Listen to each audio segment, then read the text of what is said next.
Bismillahirrahmanirrahim. Alhamdulillahirabbil alamin. Wassalatu wassalamu ala asyrafil anbiya'i wal mursalin nabiyyina wa habibina Muhammad wa ala alihi wa sahbihi ajma'in. Amma ba'd. Sahabat-sahabat sekalian, dalam salah satu hadis yang diriwayatkan oleh Al-Imam Ibnu Majah rahimahullahu ta'ala di dalam Sunan Ibnu Majah, Nabi kita Muhammad sallallahu alaihi wasallam pernah mengajarkan 5 kalimat zikir yang siapapun berhasil mengucapkannya pada saat menjelang kematian, dijanjikan oleh Rasulullah sallallahu alaihi wasallam bahwa hamba tersebut tidak akan tersentuh oleh api neraka. Hadis itu diriwayatkan oleh Ibnu Majah rahimahullahu ta'ala anil Agharri Abi Muslim, dari Al-Agharr Abu Muslim, annahu syahida ala Abi Hurairah wa Abi Sa'idin, bahwasanya Al-Agharr Abu Muslim mempersaksikan atau menyaksikan atas pada Abu Hurairah radhiyallahu taala anhu dan Abu Sa'id Al-Khudri radhiyallahu taala anhu, annahuma syahida ala Rasulullah sallallahu alaihi wasallam, bahwa keduanya mempersaksikan atas Rasulullah sallallahu alaihi wasallam ketika beliau mengatakan, "Idza qala al-'abdu la ilaha illallah wallahu akbar." Apabila seorang hamba mengucapkan la ilaha illallah wallahu akbar, tidak ada Tuhan yang berhak disembah selain Allah Subhanahu wa taala, dan Allah lah yang maha besar. Jadi ini adalah lafaz zikir yang pertamanya, la ilaha illallah wallahu akbar. Apabila seorang hamba mengucapkan ini, kata Nabi sallallahu alaihi wasallam, yaqulullahu azza wa jal, maka Allah Subhanahu wa taala akan mengatakan, sadaqa abdi, benarlah perkataan hambaku itu. La ilaha illa ana, tidak ada Tuhan yang berhak disembah selain aku, kata Allah. Wa anallahu akbar, dan akulah Allah yang maha besar. Lalu lafaz zikir yang kedua adalah wa idza qala al-'abdu, dan apabila seorang hamba mengatakan la ilaha illallah wahdah, tidak ada Tuhan yang berhak disembah selain Allah semata, qala, maka Allah Subhanahu wa ta'ala akan mengatakan, sadaqa abdi, benarlah hambaku, ya, benarlah hambaku ini, la ilaha illa ana wahdi, tidak ada Tuhan yang berhak disembah selain aku semata. Ini adalah lafaz zikir yang kedua, la ilaha illallah wahdah. Yang pertama, la ilaha illallah wallahu akbar. Yang kedua, la ilaha illallah wahdah. Lalu yang ketiga, wa idza qala, dan apabila sang hamba itu mengatakan la ilaha illallah la syarika lahu, la ilaha illallah la syarika lahu, tidak ada Tuhan yang berhak disembah kecuali Allah Subhanahu wa ta'ala, la syarika lahu, tidak ada sekutu baginya, bagi Allah Subhanahu wa ta'ala. Apabila sang hamba mengucapkan ini, qala, Allah Subhanahu wa ta'ala akan mengatakan, sadaqa abdi, benarlah hambaku ini. La ilaha illa ana, tidak ada Tuhan yang berhak disembah selain aku, kata Allah. Wala syarika li, dan tidak ada satupun sekutu bagiku, kata Allah. Lalu yang keempat, kata Nabi sallallahu alaihi wasallam, wa idza qala, dan apabila sang hamba ini mengatakan la ilaha illallah tidak ada Tuhan yang berhak disembah selain Allah. Lahul mulku wa lahul hamdu. Milik Allah sajalah segenap kekuasaan, dan hanya Allah lah yang berhak mendapatkan pujian. Jadi ini adalah lafaz yang keempat, la ilaha illallah lahul mulku wa lahul hamdu. Apabila sang hamba mengucapkan ini, qala Allah Subhanahu wa taala akan mengatakan, sadaqa abdi. Benarlah apa yang dikatakan oleh hambaku, la ilaha illa ana. Tidak ada Tuhan yang berhak disembah selain aku. Liyal mulk, milikku semata, kata Allah, milikku semata semua kekuasaan. Waliyal hamdu, dan milikku semata semua bentuk pujian. Lalu lafaz zikir yang kelima atau yang terakhir, wa idza qala, dan apabila sang hamba itu mengucapkan la ilaha illallah la wala haula wala quwwata illa billah. Jadi ini lafaz zikir yang kelima. La ilaha illallah, tidak ada Tuhan yang berhak disembah selain Allah. Wala haula wala quwwata illa billah, dan tidak ada daya serta upaya kecuali dengan Allah Subhanahu wa taala. Apabila kita mengucapkan ini, qala Allah Subhanahu wa taala akan mengatakan, sadaqa abdi, benarlah hambaku ini, la ilaha illa ana, tidak ada Tuhan yang berhak disembah selain aku, wala haula wala quwwata illa bi, dan tidak ada daya dan kekuatan kecuali denganku, kata Allah Subhanahu wa ta'ala. Dalam periwayatan hadis ini,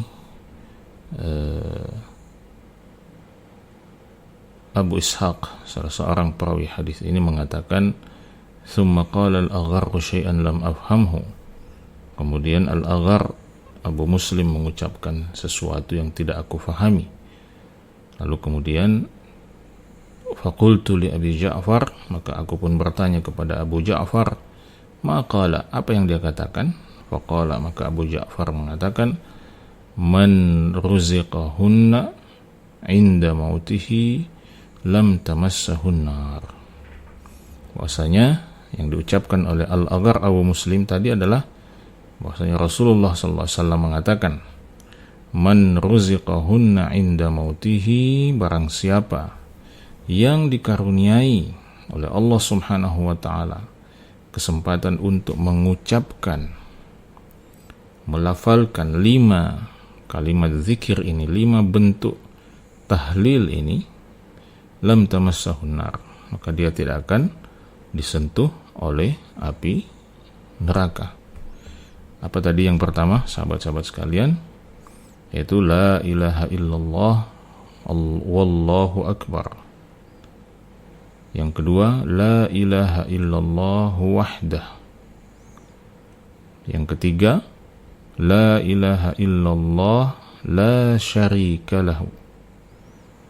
Yang keempat, la ilaha illallah lahul mulku wa lahul hamdu.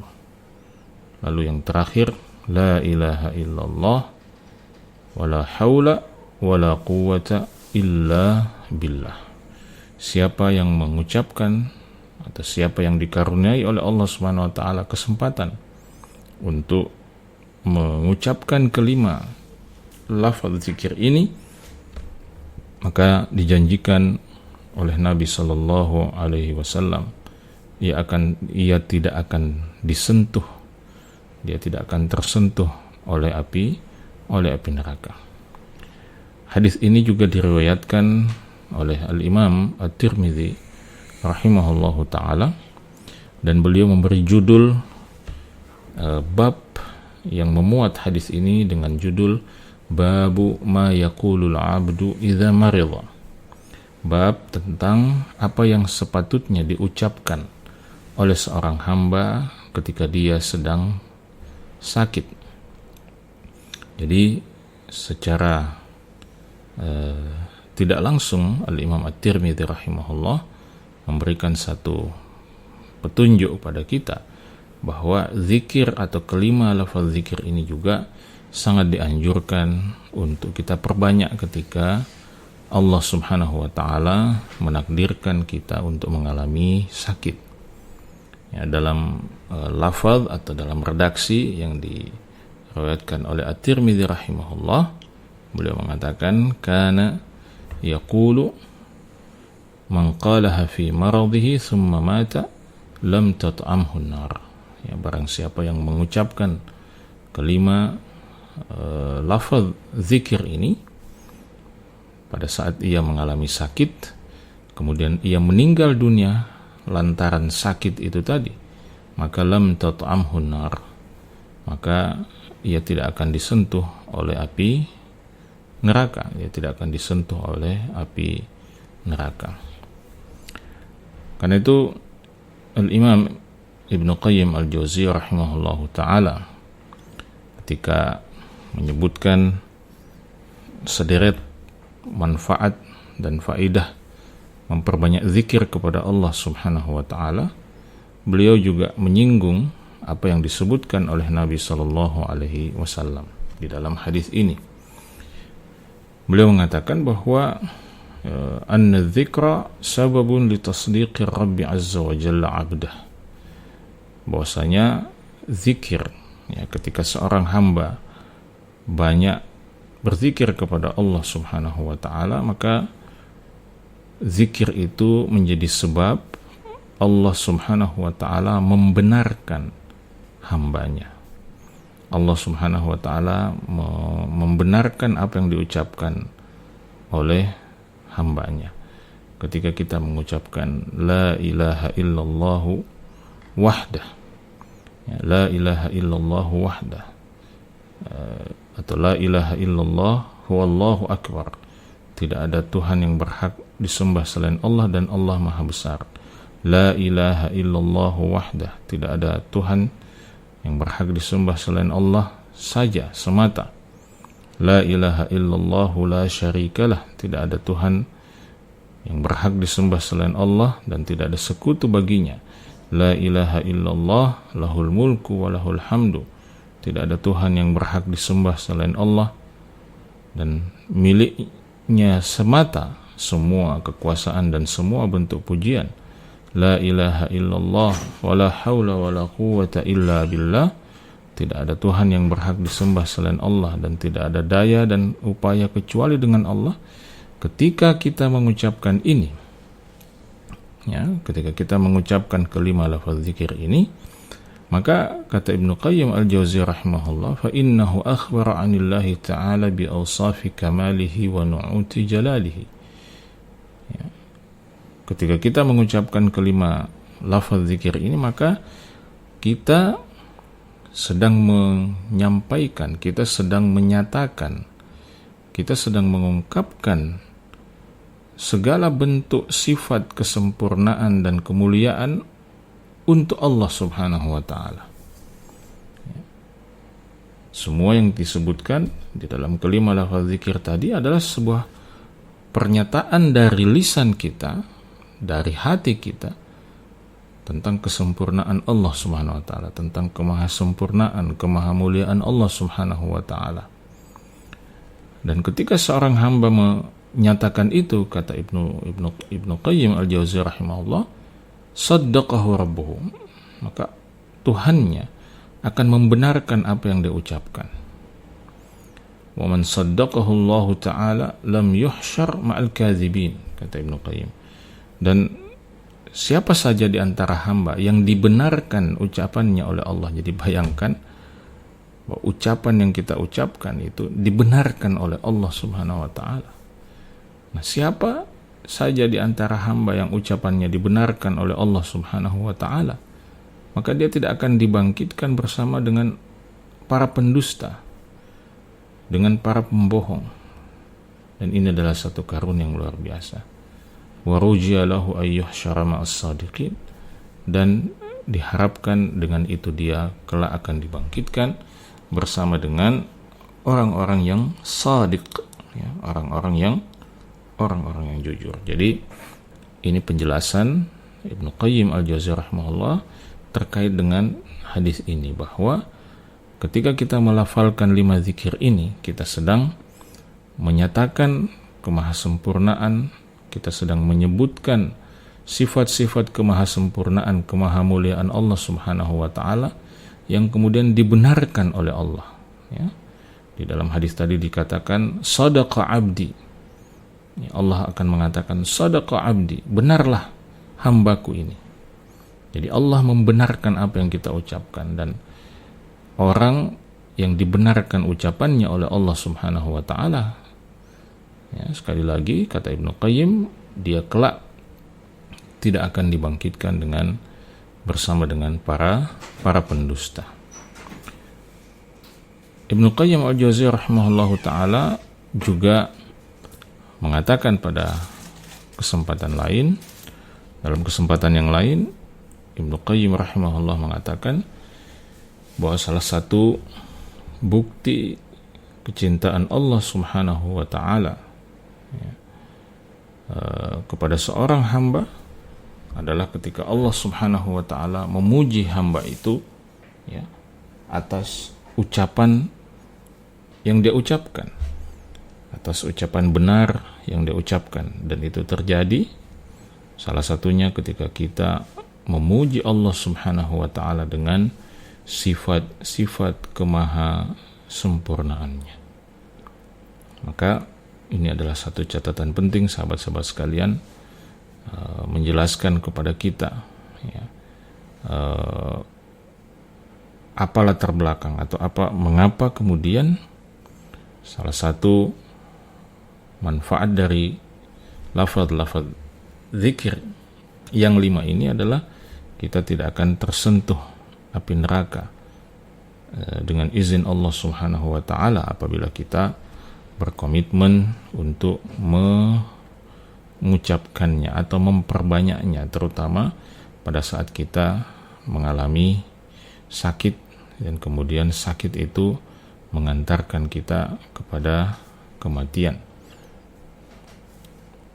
Kata Nabi SAW di dalam hadis tadi, man ruziqahunna inda mautihi lam tamassahun nar. Siapa yang dikaruniai oleh Allah Subhanahu wa taala kesempatan untuk mengucapkan kalimat-kalimat mulia ini menjelang kematiannya atau pada saat kematiannya, maka ia tidak akan disentuh oleh api neraka. Ya, salah seorang pensyarah hadis ini yaitu Al-Imam As-Sindi rahimahullahu taala mengatakan lam tamassahun nar bal yadkhulul jannata ibtida'an ma'al abrar. Dia tidak akan disentuh oleh api neraka, bahkan sejak semula ia akan langsung dimasukkan ke dalam surga Allah Subhanahu wa taala bersama dengan orang-orang saleh. Semoga Allah Subhanahu wa taala menjadikan kita salah satu hamba yang dikaruniai kesempatan untuk memperbanyak melafalkan kelima zikir tersebut. Al-Imam Asy-Syaukani rahimahullahu taala dalam penjelasannya terhadap hadis ini mengatakan bahwa kalimat-kalimat yang disebutkan di dalam hadis tersebut, ya, itu qad ishtamalat 'ala at-tauhid 5 marrat.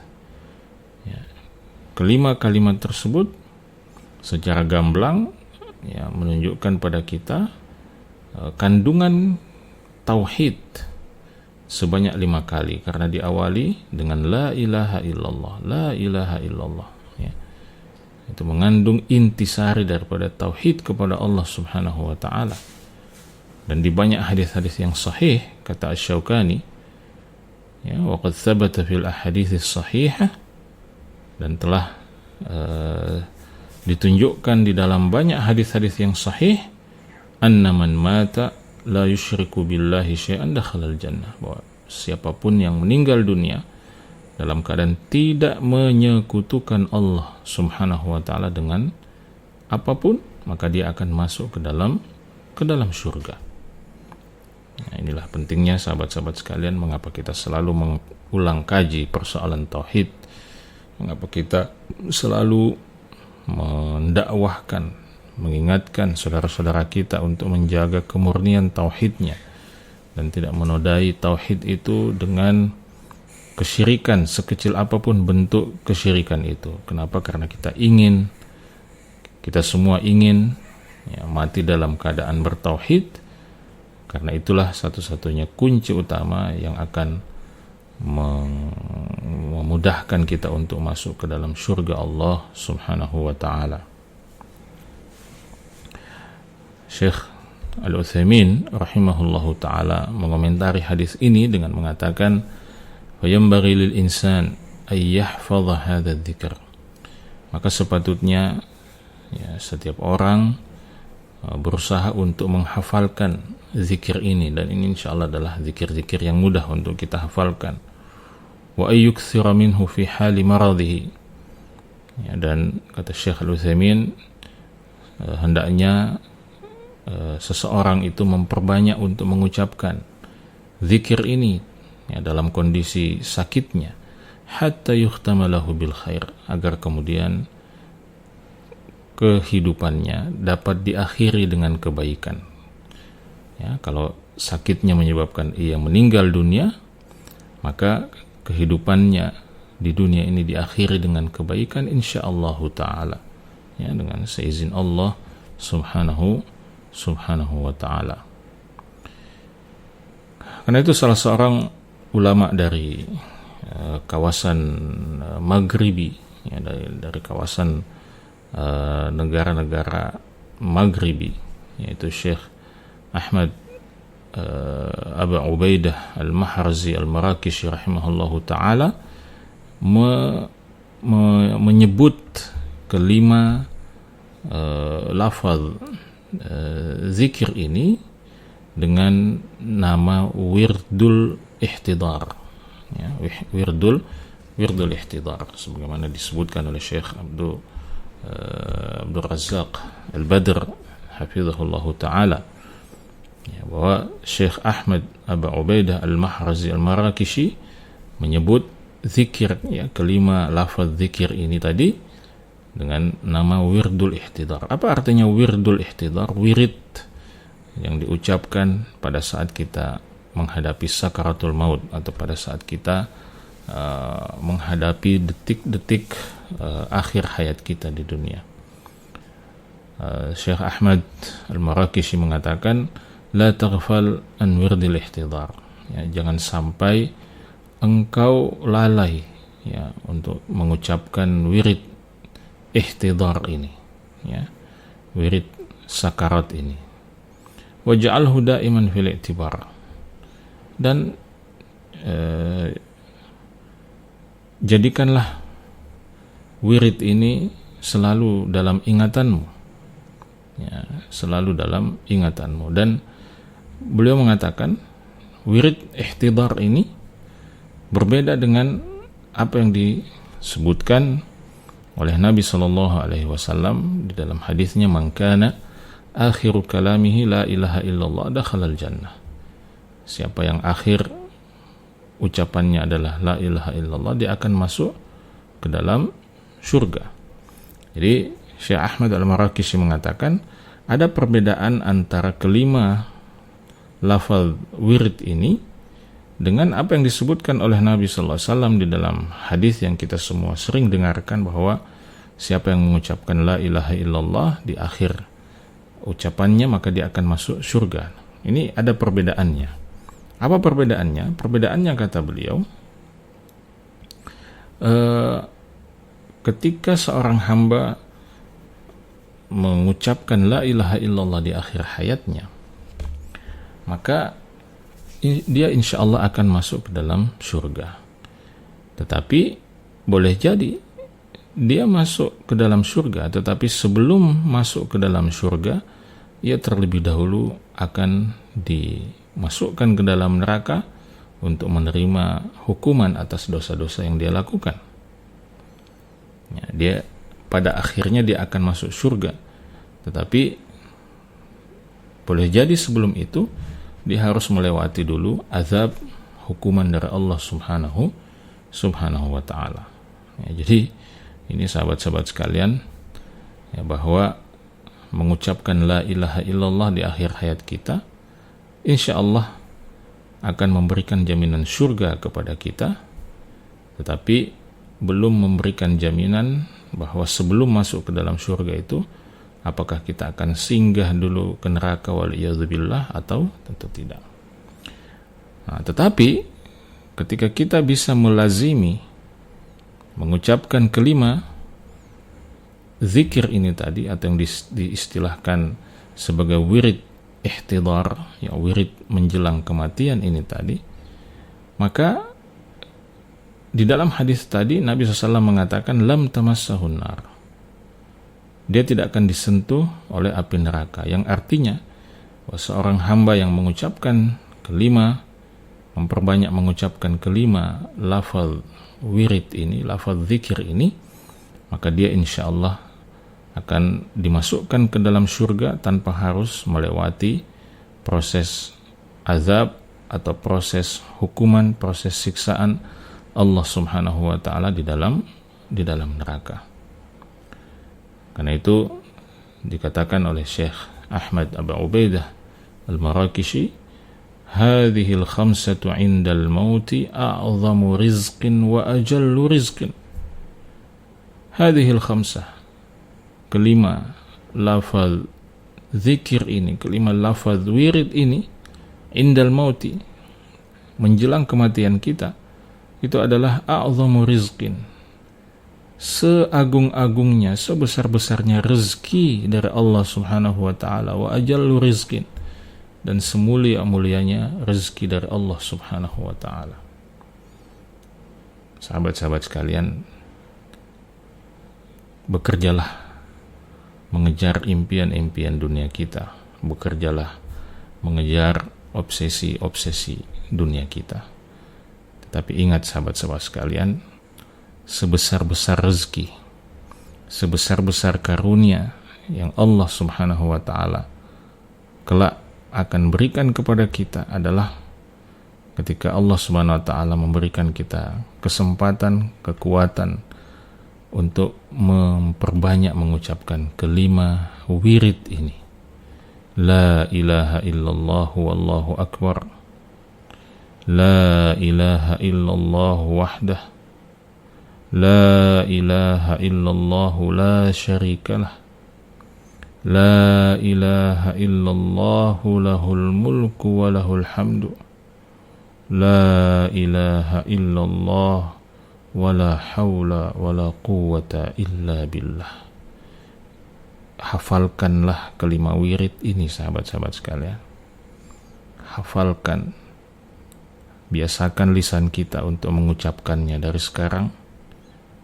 Ketika kita sehat, ketika kita mampu melakukan banyak hal, hafalkan kelima lafaz zikir ini agar kelak pada saat kita menghadapi detik-detik terakhir kehidupan kita, kita disempatkan oleh Allah Subhanahu wa ta'ala untuk memperbanyak mengucapkannya. Karena kita telah terbiasa mengucapkannya pada saat kita diberikan kekuatan, kesehatan, kewarasan oleh Allah Subhanahu wa ta'ala. Maka ini adalah salah satu zikir yang sangat agung. Ini adalah salah satu zikir yang sangat-sangat mulia, yang harus mendapatkan perhatian kita, yang harus sering-sering kita ulangi. Dan tidak hanya itu, ini adalah zikir yang harus menjadi salah satu obsesi tertinggi kita, sahabat-sahabat sekalian. Obsesi tertinggi kita, tujuan utama kita, agar kemudian kita bisa mengucapkannya, memperbanyaknya pada saat kita mengalami ihtidar, mengalami sakaratul maut, agar kemudian dengan itu kita bisa mendapatkan husnul khatimah, dan bukan sekedar husnul khatimah, tetapi kita kemudian bisa masuk ke dalam surga Allah Subhanahu wa ta'ala tanpa harus melewati proses azab, tanpa harus melewati proses siksaan Allah Subhanahu wa ta'ala di dalam nerakanya. Semoga Allah Subhanahu wa ta'ala memberikan taufik kepada kita. Semoga hidayah Allah Subhanahu wa ta'ala tidak putus-putusnya hadir dalam kehidupan kita, hingga kita menghadap Allah Subhanahu wa ta'ala. Demikian sahabat-sahabat sekalian, semoga bermanfaat. Sampai bertemu kembali dalam kesempatan lain insyaallah ta'ala. Subhanakallahumma bihamdik, asyhadu an la ilaha illa anta, astaghfiruka wa atubu ilaik. Assalamualaikum warahmatullahi wabarakatuh.